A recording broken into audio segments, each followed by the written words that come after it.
श्री राम समर्थ. समर्थांनी एक सुंदर असा बोध आपल्यासाठी प्राप्त करून दिलेला आहे.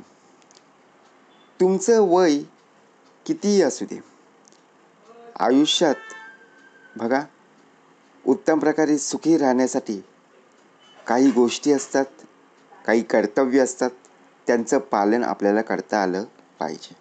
आपण काय विचार करत असतो, अरे माझं बालपण आहे ना खूप सुखामध्ये गेलं, पण माझं तारुण्य पण आहे ना खूप कठीण होत चाललेलं आहे, मग माझं म्हातारपण कसं होईल. समर्थ म्हणाले, स्वतःची तुलना कोणाशीही करत बसू नको ना. आपला वेळ कशामध्ये जातो, दुसऱ्यांच्या सोबत तुलना करत. काय गरज पडली. अहो, जे आपण कार्य करत आहोत त्या कार्याचं आपल्याला उत्तर मिळणारच आहे. आणि कोणाकडूनही कोणती अपेक्षा ठेवू नको.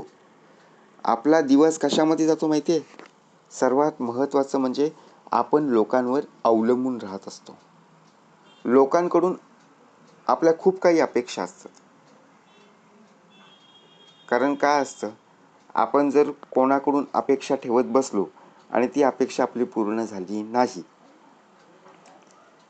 अहो विचार जर केला तर आपण आपल्या स्वतःच्या मुलांकडूनही मुलींकडूनही बघा अपेक्षा ठेवत असतो. अहो आपल्याला सुद्धा हातपाय दिलेले आहेत देवाने. जे आपल्याला कार्य करायचं आहे ते आपण स्वतःहून केलं पाहिजे ना. आपण काय विचार करतो, अरे नाही आता मुलांनी पुढाकार घेतला पाहिजे, मुलींनी पुढाकार घेतला पाहिजे. बरोबर आहे, पण त्या अगोदर सुरुवात तू करायला पाहिजेस ना. जर मी करत नसेल, मी नुसतं बघा प्रत्यक्षपणे बोलून दाखवत असेल, पण उपयोग काय. म्हणून समर्थ म्हणाले, आपण प्रथमतः केले पाहिजे. आधी केले मग सांगितले. आपण काय विचार करतो, अरे मी माझ्या तरुणपणी किंवा म्हातारपणी माझ्याकडे कोण लक्ष देईल. अहो असं कार्य कर जेणेकरून बघा प्रत्यक्षात सर्वजण तुझ्या सेवेसाठी हजर राहतील. कोणाकडूनही आदर मिळवण्याचा प्रयत्न करू नकोस. आणि ज्या वेळेला बघा आपण काय विचार करतो, शक्य असेल तर आनंदी जीवन जगलं पाहिजे. आपण एकमेकांच्या जवळ जाण्याचा प्रयत्न करत असतो की बाबा हा माझा मित्र आहे, तो मला आयुष्यात बघा कधीही धोका देणार नाही. आपण काय ठेवला, विश्वास ठेवला. परंतु काही जण असे असतात ना, तर बघा आपण ज्यांच्या जवळ जाण्याचा प्रयत्न करतो तीच लोक आपल्याला दूर करतात. मग विचार कर, त्यांच्याजवळ जेवढं तुम्ही जाल तेवढं तुम्हाला ते दूर करतील. मग लोकांचं पण ऐका, पण स्वतःहून स्वतःचा निर्णय, स्वतःहून स्वतःचे प्रश्न सोडवण्याचा विचार करा. कोणाच्या आधारावर तुमचा देह जगता कामा नये. कुणाच्याही वचनावर अवलंबून राहू नका. माझी कोणी सेवा करेल का, वृद्धापकाळात, म्हातारपणी, काही नको.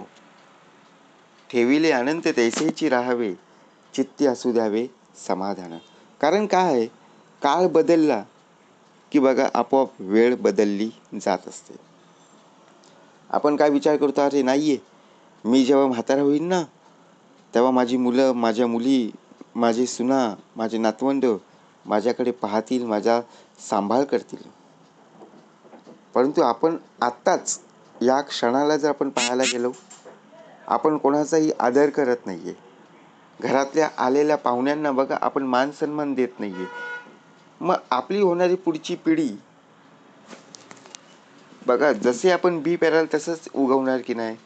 मग आपली पिढी बघा प्रत्यक्षात कोणाचा आदर करतील, नाही ना. म्हणून प्रत्यक्षात आपण स्वतःहून बदलण्याचा प्रयत्न करा. आनंदी सुखी समाधानी राहण्यासाठी आयुष्यात आपल्यामध्ये बदल होणं गरजेचं आहे. कारण लहान मुलांच्या आयुष्यात आपण जेवढी ढवळाढवळ करू ना, त्यांना त्यांचं आयुष्य त्यांच्या पद्धतीने जगू द्या.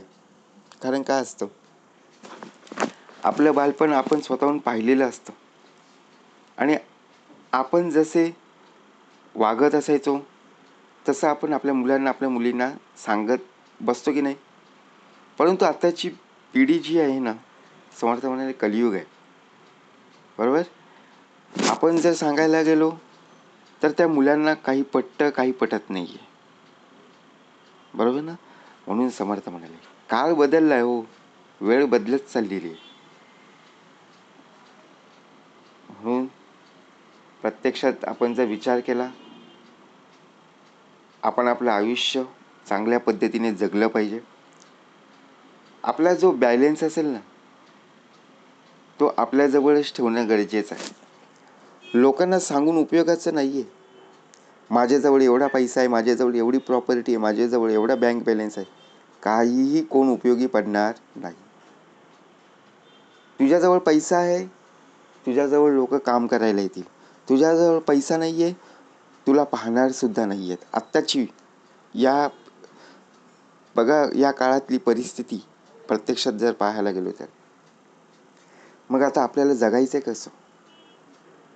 पैसा आहे परंतु माणुसकी शिल्लक राहिलेली नाही आहे.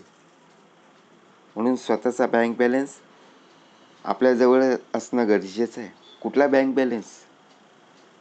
ज्ञान, वैराग्य, सामर्थ्य, अखंड श्रीसेवा, निष्काम दास्य भक्ती. हा खरा आपला बघा सामर्थ्य आहे. हा खरा बँक बॅलन्स आहे. आपण तुमच्या स्वतःच्या कायमस्वरूपीच्या निवासस्थानी राहा. कारण का आपण आपलं घर सोडून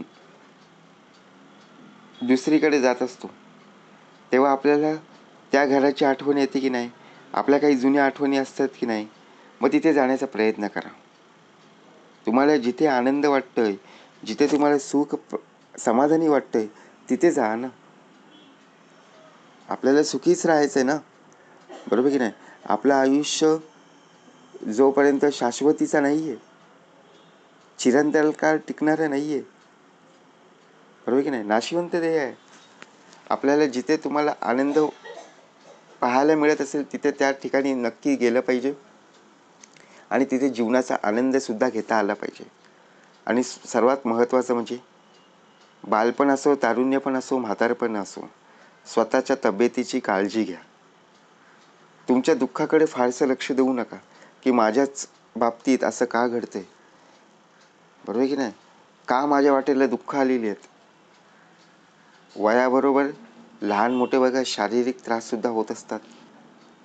म्हणून आपण आनंदी जीवन जगत असताना आपला जो पाहण्याचा दृष्टिकोन आहे ना, तो बदलला पाहिजे. तुमच्या मनात जगण्याची जी इच्छा आहे ती वाढवली गेली पाहिजे. कारण आयुष्यात कायमस्वरूपी काहीही राहत नाही आहे. का राहतं? नाही आहे. अगदी काळजीसुद्धा नाही आहे. यावर विश्वास ठेवा हो. कारण काय असतं, आपण काय विचार करतो, अरे नाही आहे, माझी मुलं काळजी घेतील, माझ्या मुली काळजी घेतील. नाही, कोणावर अवलंबून राहायचंच नाही आहे. कारण प्रत्यक्षात आपण आपल्या जीवनामध्ये सर्वात महत्त्वाचं म्हणजे जे काही मागायचं ते देवाकडे मागितलं पाहिजे. परंतु देवाकडे काही मागितलं तर फक्त एवढंच मागा की बाबा प्रत्यक्षात आयुष्यात जीवन जगण्यासाठी, आनंदी जगण्यासाठी नामस्मरणाची तर गरज आहेच, परंतु माझ्या या देहाच्या हातून काहीतरी वाईट घडणार नाही एवढं भलं मोठं सामर्थ्य देवाकडे मागायचं आहे.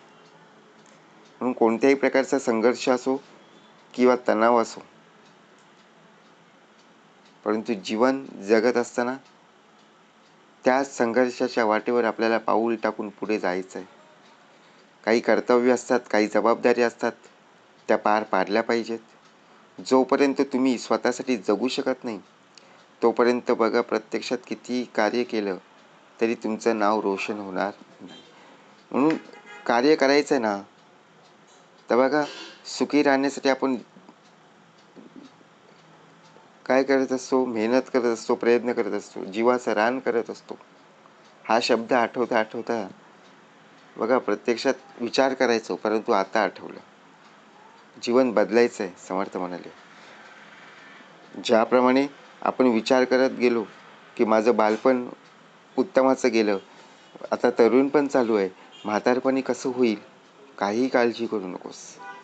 समर्थ म्हणाले, बालपण जर तुझं उत्तमाचं गेलं असेल ना, तर तरुणपणी चांगले विचार, चांगली संगत जर उत्तमाची असेल तर सुसंगती सदा घडो, सुजन वाक्य कानी पडो, कलंक मतीचा झडो आणि विषय सर्वता नावडो. तर तुझं म्हातारपण सुद्धा उत्तमाचं गेल्याशिवाय राहणार नाही. जय जय रघुवीर समर्थ.